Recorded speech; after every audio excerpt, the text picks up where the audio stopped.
Hey everyone, and welcome back to the Lash Journey podcast. I have a super special guest today, Miss Tress Larson. She is so well known in our industry, so well respected, and I am completely honored to have her here on the Lash Journey podcast today. Hey Tress, how are you? Hi, thanks for having me here. I super appreciate it. Yeah, oh my gosh. If you guys aren't following Tress yet, her content is so addictive. Like, I don't know about you guys, but every single time I see her post a video, I'm like, oh my gosh, she's talking about me. She's talking about the procrastinator. It's like every single time I'm like, okay, I need to see what this woman is talking about. I stop scroll stopping every single time.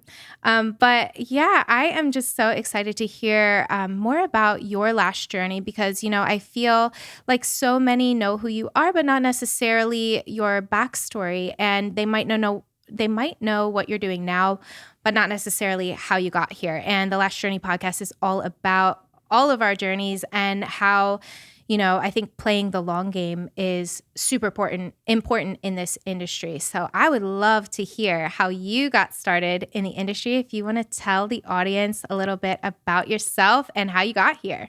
Yeah, I'd love to. I love that you say the long game, because I don't think there's really another way to do this industry and to do this job. So it's funny. I've talked to so many people, so many students, and so many people online, and people are like, "I want to be where you're at," and I'm like, "Great. Do you want to know what I went through to get here?" Like, do you want to go through all of that? So I have been a lash artist for like 17 years now. I have quit my job solidly at least 4 times. Wow. I started when lashes were just like sprinkly little spikes in a loose pot, right? And you had to like pick them up, and 40 lashes on each eye was a full set. And there was like no community. You had to learn everything on your own. And I still just always wanted. I just always wanted this. I love helping people feel beautiful. I love helping people feel confident. And it kind of, looking back in my career, no matter how bad the lashes were, like people still felt better with them on than when they didn't have them on. I remember posting a picture probably, oh my goodness, probably 10 years ago. And I had like a coffee cup in front of my face, and I had like 10 lashes on each eye, probably. And I was like, lashes make every morning better, right? And yeah, just my journey through the industry it's been a roller coaster. There's been a lot of ups and downs. I've worked for a lot of, I wouldn't say a lot. I've worked for different salons, different spas. I've worked for myself. I've worked for Lashbox. And there's never been a time where I've been like, great, I've arrived. I know everything I need to know. And it keeps like pushing me forward and keeps me learning more and wanting more and helping others, you know? Yeah, I love that. And I think that it goes to be said that it's like you don't have to decide what you want to do right now. You can kind of go with the flow over the years and see what pulls you and like what aligns with you. And I think that the beauty of this industry is you don't have to fit into a certain box. You can kind of like everything evolves. I started out about 10 years ago, and I can remember like exactly what you're talking about. Like my first set was J curl 0.25, Oh like yeah. five lashes on each eye. And it's like to see what has come from that, it's insane. And I think that again, the beauty of this is like if you're passionate about something and if you are hungry for education and knowledge and growth, like you can take it so far because you're never going to be content. You're never going to be content with settling for something that doesn't make you extremely happy. And my biggest advice to everybody is always if you haven't found that yet, like keep going. Keep Yeah. trying to figure it out. You might not know the lessons now, but I was thinking you know, when it comes to your career, what are some of the biggest lessons you've learned in this long career? Because I'm sure that you've learned so many along the way in the different, areas that you've worked and everything. But if you could pinpoint a few of those big lessons, what were they and how did you grow from them? Yeah, okay. So I don't have a list, but I can definitely give you what's in my mind. I would say first, like I think it's kind of obvious based on what I just talked about, but never never stop learning, and always keep growing. And I say that carefully because there are seasons to rest, and there are seasons to like kind of maintain status quo and keep going, and just like maintain what you've already built and what you've already created. So for me, it's like never stop growing, never stop learning, but also learn how to give yourself grace and learn how to rest. I think those two things feel opposite to us, and so we don't know how to live with both of them at the same time. And being able to embrace those different seasons throughout your career, I think, is so incredibly important. Like we all go through seasons where we need to rest, literally like our winters, right?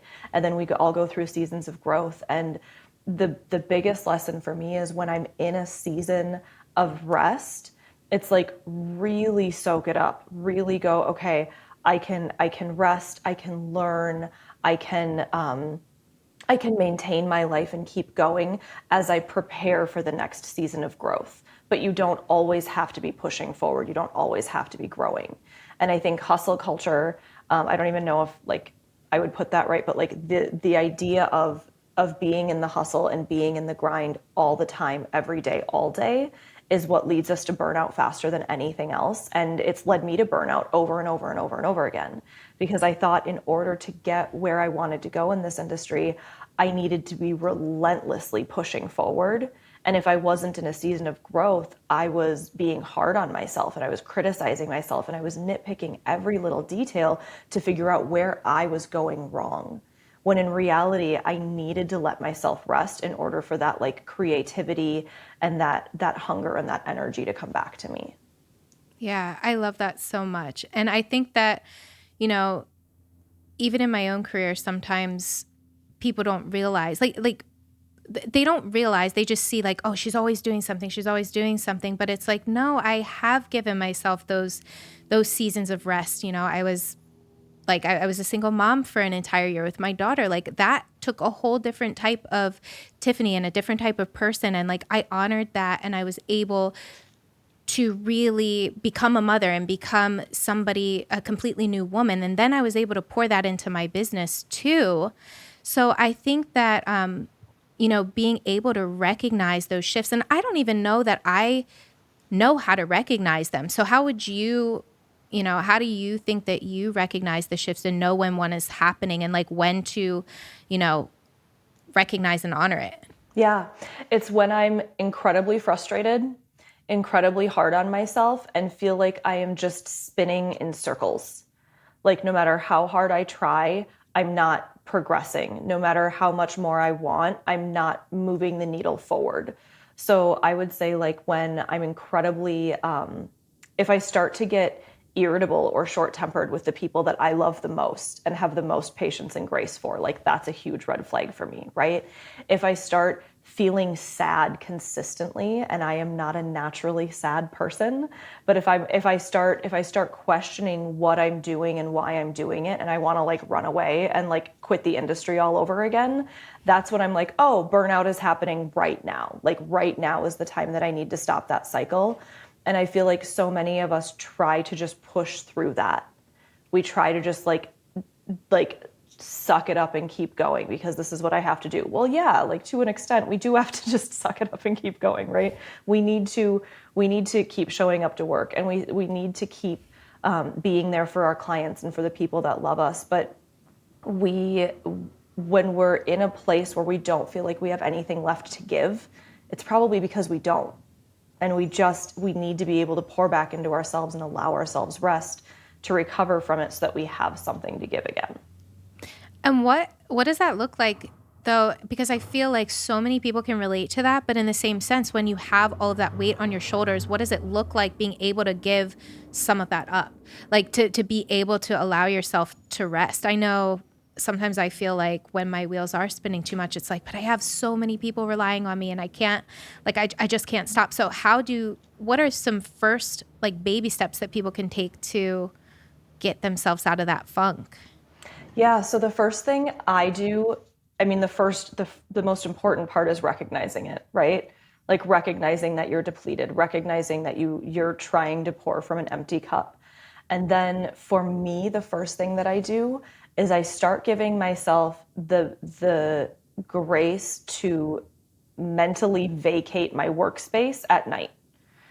And usually like that's something that's been a goal of mine for many years, is to essentially turn it off. Not that I'm not caring or that I'm not engaged, but be present where I'm at with my family and, with our after school activities and everything we need to do there. And when I'm working so hard on moving forward, my brain is always somewhere else when I'm with the people I love. And in that moment, I feel like if my brain's not working on the work things that I need to be working on, I'm not going to get anywhere with them. And in reality, if I give myself the grace and I cognizantly go, okay, Tress, like turn it off, you're done, be with your son, be with your husband, be with your sister. And I allow myself to do that, like that's my very first step. I'll wake up in the morning feeling different the next day. And then that evening again, I can be like, okay, Tress, turn it off. And the thing is I feel like we feel like at that point, it's like a critical place for us, because what we think we need to do is dwell on it so much in order to create breakthrough. And what we really need to do is disconnect from it in the times that we have available to us so that we can rest. And like the question I ask people is, have you ever taken a weekend away and you were feeling just like you were, trudging through the mud, but you took a weekend away and you came back and you had all of these ideas for Instagram posts, or you had all of this new enthusiasm for building your clientele and for bringing new people in. We can't have that unless we allow ourselves to rest. So yes, we have to take care, like pay your bills, right? Show up to work, do the things that you have to do. But when you have time to check out, allow yourself to check out. Like that's like probably the biggest thing for me is being kind to myself, because being mean to myself doesn't work, right? I can't beat myself up into being more productive, and allowing myself rest in the times that it's available to me. Yeah, and I feel like we do live in a world with Instagram where, like you were talking about with the hustle culture, not to knock hustle culture because I feel like I'm always like doing something, Same. but at the same time, it's like you end up comparing yourself to everybody else, but you have to remember at the end of the day, nobody has your exact life and the things that, fuel you as a person. And I feel like that's just such an important message to get out. And when you do talk about, procrastination and stuff like that being a sign for burnout and everything, can you talk more about that? Because I know that's always what like gets me. I definitely am somebody who, I've always had ADD. I've always had to find ways to learn how to navigate that. Like without medication, I like to figure out like, okay, I know that if I make lists or if I do X, Y, and Z, like I can get ahead of that. I think that a lot of people don't realize that that is a big thing that a lot of business owners do, and that a lot of creative minds that we do have these tendencies. And so how do you, when you are working with your clients, how do you help them to get past those roadblocks? That's a great question. Oh my gosh. Okay. Well, first of all, I'd like to say that the reason that I speak to the things that I do on my Instagram accounts and in coaching is because I've 1000% been that person. Like I am and have been the procrastinator, right? I was the kid in school that I would literally be in story time and I'd be like rolling around on the floor because I couldn't sit still, right? So I struggle with lack of organization and procrastination and ADHD and all of those things that line up. And what's hard is what I find is most people will see you on Instagram or see you in your business or see you on your podcast and go, wow, you have it all together. And the biggest thing that we do is we make up stories about people when we don't actually know the reality. So it's learning to identify when we're telling ourselves stories and when we're making up a back history for somebody that we actually know nothing about what their life looks like. So like learning to identify those stories is important. And one of them is, for me, is like when you're scrolling on Instagram and you see this beautiful woman standing in Greece, right?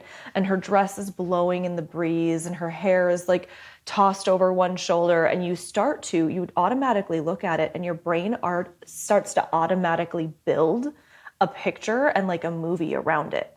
You imagine her like beautiful fiance being the one taking the photos, and like later they walk down to the beach and they drink champagne and they have this like beautiful perfect life and money grows on trees and they don't have any hard things to deal with, and we literally paint these pictures for ourselves.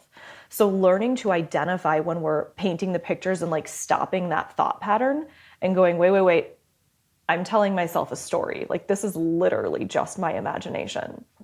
That's one of the things that's so important to start with. And then I always work with my clients on like the self-sabotage cycle and how we start with perfectionism, especially for those of us who are incredibly driven. We want everything to be perfect. And then what happens is we go all in. We're like, oh my gosh, I am 100% in. I'm all or nothing. I always said I was an all or nothing person, right? And then we go all or nothing. And then we start to slow down because we can't continue that pace. And then automatically these thoughts start to build up in our head and we start to criticize ourselves and we start to be hard on ourselves. And after that, we end up pushing away from the thing that we wanted to be all in for, because now when we approach it, it makes us feel bad. And so we stop approaching it and we slow down and we pump the brakes. And then a lot of times we'll even go in reverse and we don't even want to think about that thing anymore because it doesn't feel good to think about. And so this whole cycle like leads us to feeling guilty, and it leads us to feeling less than capable. And then we go into this cycle again. Like the next thing I have to do has to be perfect because I have to prove that I can do it. And in reality, we literally need to like pump the brakes on all of that and start with a place of striving for excellence and giving ourselves grace when we inevitably fail, in order to move into a cycle of being kind to ourselves and having grace for ourselves while we continue to take steps forward. So procrastination for me comes in when I'm trying to go all in on something and I'm not willing to take it back to just a single step, right? It's because we get overwhelmed and we let ourselves think about the end goal that we need to achieve, when right now it actually doesn't take any time to take the next step forward. Yeah. Wow. I love that. And I think that, the way that you're helping women in general just kind of recognize these things and take the steps that they need to kind of overcome them, because it's like, I don't know, I think, and even in my case, having like a lot of the same traits you just talked about, it's like you get into this cycle of constant, like, okay, I'm juggling so many things at one time, and now I have all of these things on my plate, and it comes down to like the wire of, okay, this is the deadline for this, and you end up just living in this constant state of stress, like unnecessary stress. And I think that it doesn't have to be that way. Mm-hmm. But a lot of times what I learned, because getting a coach was one of the most important things I've ever done for myself. I know I'd say unequivocally it's the most important thing I've ever done for myself. And having somebody who's been there and done that, who understands, who has lived that life and has come from it, having somebody go, okay, I can hold your hand through this, and I'm not going to do it for you, but I will teach you the steps incrementally that it takes in order to get you going on the path that you need to be on. Like, so that you're eventually independent from me because you've learned how to do this and change your mindset around it and cope differently. Like, that is something that I feel like people should never be ashamed of. I have so many women come up to me and go, how do you do it all? How do you do it all? You're like Superwoman. Like, you are a lash artist and trainer, and you have your clients, and you have, the coaching career, and you have those clients, and then you speak at shows, and they start listing to me all of the things that they see me doing, right? And I go, great, okay, so the things that you're seeing me visibly do are things that I might be good at, right? But what you're not seeing is the things that I'm not good at and the things that I need help with, and I am not a one-woman show. I need people to help me. And I think allowing yourself to realize that asking somebody to help you isn't a weakness, it's a strength.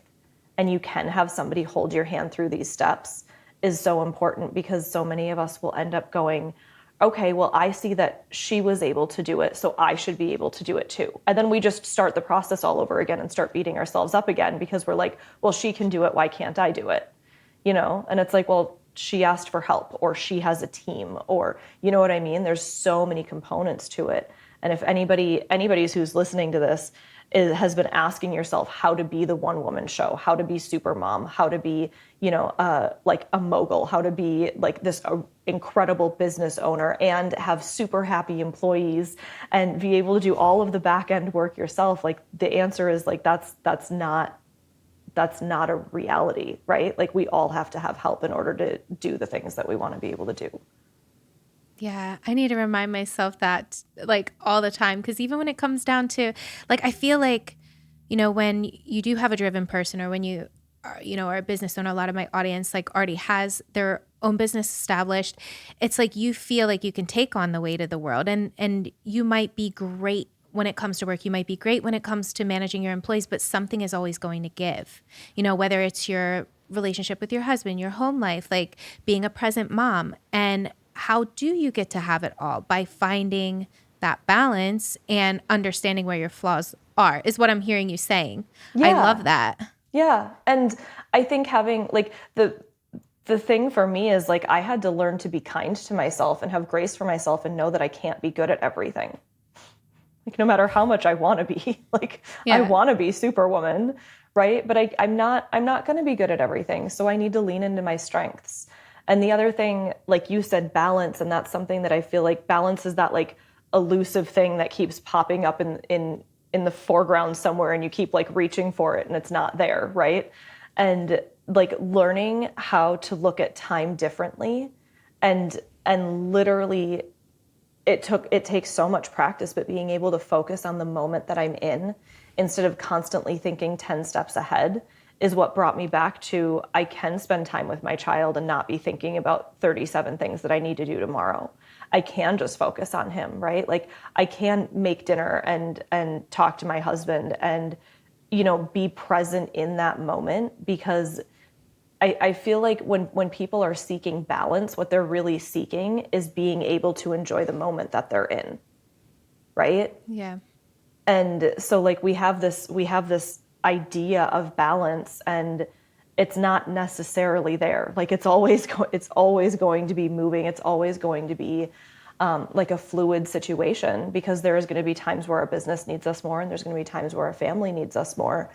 But being able to be in the moment that you're in is something that helped me go, oh, I have balance because I can enjoy where I'm at this moment. Yeah, I love that. Do you have any really cool stories about any women that you've worked with where, maybe they were feeling this way in the beginning and then you were able to help like transform the way that they thought about things? What's one story that's sticking out in particular with the client you worked with? Um, well, it's partially about balance, but a lot with social media and a lot with questioning one's self-worth. So I've worked with several women actually who struggled so much with looking to other people that they saw in the industry, that they were like, oh my gosh, this person has it all. Like I can see it. They're laying it all out there for me. I see their whole life on social media, and I'm never going to be like that person. And within a short period of time of working together, I had a moment just the other day where one of my clients looked at me, and it was just such an offhand comment. She was like, well, yeah, now that I'm a lot more comfortable with myself. And she like went into this sentence about what she was doing, which was completely opposite of what she was doing when we started working together. When we started working together, she was so hard on herself she couldn't move, right? Like she couldn't take strides forward in her business. And now it was like a flippant, like offhanded comment of like, yeah, well, I'm like super confident now. And so like now that I'm good with myself, like I'm just going to keep on doing X, Y, and Z. And it was the most extraordinary thing, because for me, I sincerely believe that if you are able to tackle the things on the inside that are holding you back, that your business is going to be more successful, and you're going to make more money, and you're going to enjoy your life more, and you're going to, have better time to be spent with your family. And and I don't know, I don't even know if that answers the question that you asked me, but like her Yeah. transformation is what has just been in the forefront of my mind these last couple of days. And it's what keeps me going, you know, like this is why I do what I do, because I've had the same experience. Yeah, I love that you've found this passion and that you've moved into this space to help other women. I think it's just, something that nobody else is really doing right now. And so if with our audience and everybody who's listening in now, how can they work with you? I feel like I've seen that you have the Markswoman Academy. And can you tell me more about that? Yeah, thank you for asking. Uh, so right now, everything is relatively new in the space that I'm in right now. I'm still training. I'm still working with Lashbox. I'm still doing all of that stuff. But jumping full time into this coaching scene it's something I was doing very part time before, right? And so now it's full time for me. And so I don't have a website yet, and I don't have like all of the things lined up that I would hope I have. I have my clients and a calendar, and we kind of take it from there. So if somebody wants to get in touch with me, they can message me on Instagram at Tress.Larson. I'm always checking that. And I have the Markswoman Academy, which is like a 4-week, like a month-long intensive deep dive into finding your purpose, finding your passion, and learning how to start walking that out. It's a transformative journey that I took 4 years to write, and it's continuing to evolve. And the life change that I've seen from it is the most humbling thing I think I could ever experience. But I run that typically once every month and a half or so. So there's always signups that are live for that. And I'm doing one-on-one coaching, and I have a bunch of online classes coming out. So they haven't dropped yet, but they're going to be dropping over the next month and a half or so. And I'm teaching people sales from a service perspective instead of from a sales and a bottom line perspective. I'm teaching social media and how to manage social media and your mental health at the same time, because we all know that that is a really difficult relationship. I'm teaching customer service, and I feel like knowing how to serve customers really well in your business means that your business is going to grow and thrive in a way that you've never expected. So I have all of these things coming out from like a mental health and a service forward perspective that I'm just hoping will help people in the industry who have been struggling with building their clientele, or with selling their products, or with, spending 5 hours a day doom scrolling on Instagram hoping to find inspiration when really they just need validation, right? Yeah, that's so awesome. And I love that you pointed out too, that, you could just tell that you're so passionate about it. You're like, I don't even have a website yet. Like, I've just been doing this. And it's like, but it's a lesson that people don't have to stress over doing everything perfectly. Like you were talking about with perfectionism and everything. It's like, if you want to do something, do it. Do whatever fuels your soul, your passions, and especially if you're helping others. Like, yeah, websites are great and everything, and they'll help direct you. But I can honestly say that just by getting out there and like showing, the world what you're doing, like that's how it's, helped me, is just like making sure that I'm speaking to my ideal client, and your ideal client is every single woman in this industry. So I think that's great. Thank But I you. wanted to thank you for having, I wanted to thank you for coming on, but I also wanted to ask you one extra question. So if you could go back in time and tell fresh baby Tress, new in the industry, one thing, what would you tell her? Oh my gosh, I might cry. Wow. Okay, I'm not going to cry. Um, I would tell her that she doesn't have to be as hard on herself in order to accomplish great things. And that strikes home for me so hard, because I just had this really, really difficult and like negative internal self-talk for such a long time, because I didn't know it could be different, right? And so being if I could go back and really be like, no, like you don't have to like hate yourself into transformation. You don't have to be hard on yourself in order to accomplish great things and take great strides forward. I think the quality of my entire life would have been different for so many years. Yeah. Thank you for sharing that. All right, guys. Well, if you want to find Tress.Larson, I'm going to make sure it's linked in the show notes here. But I promise you, if you're not already following her, you need to, because she, like I said, she's just a remarkable person. And the help that she is giving to women in this industry is going to be unmatched. I just know it. So thank you, Tress. Thank you so much. I'm honored to be here. And I'll see you soon. Oh, guys, she's going to be speaking at LashCon too. I So you have am. what day and time are you going to be speaking? Just so everybody knows to come It's check you out. it's Monday, and I think it's 1 o'clock, but don't quote me on that because I have to check my calendar. But I know I'm speaking Monday. I'm talking about every way that you can use ultrafine diameters and how you can literally like transform your menu and the way that you serve your clients with like carrying all of the same inventory of lash diameter. It's pretty cool. Lots of styling. Yeah. And guys, I heard her speak at the Lash Boss Summit this past April, and this is not something you want to miss. So I will definitely be there too. I can't wait to see you. We're going to have so much fun. All right. See you, Tress. Thanks so much. Can't wait to see you. Bye.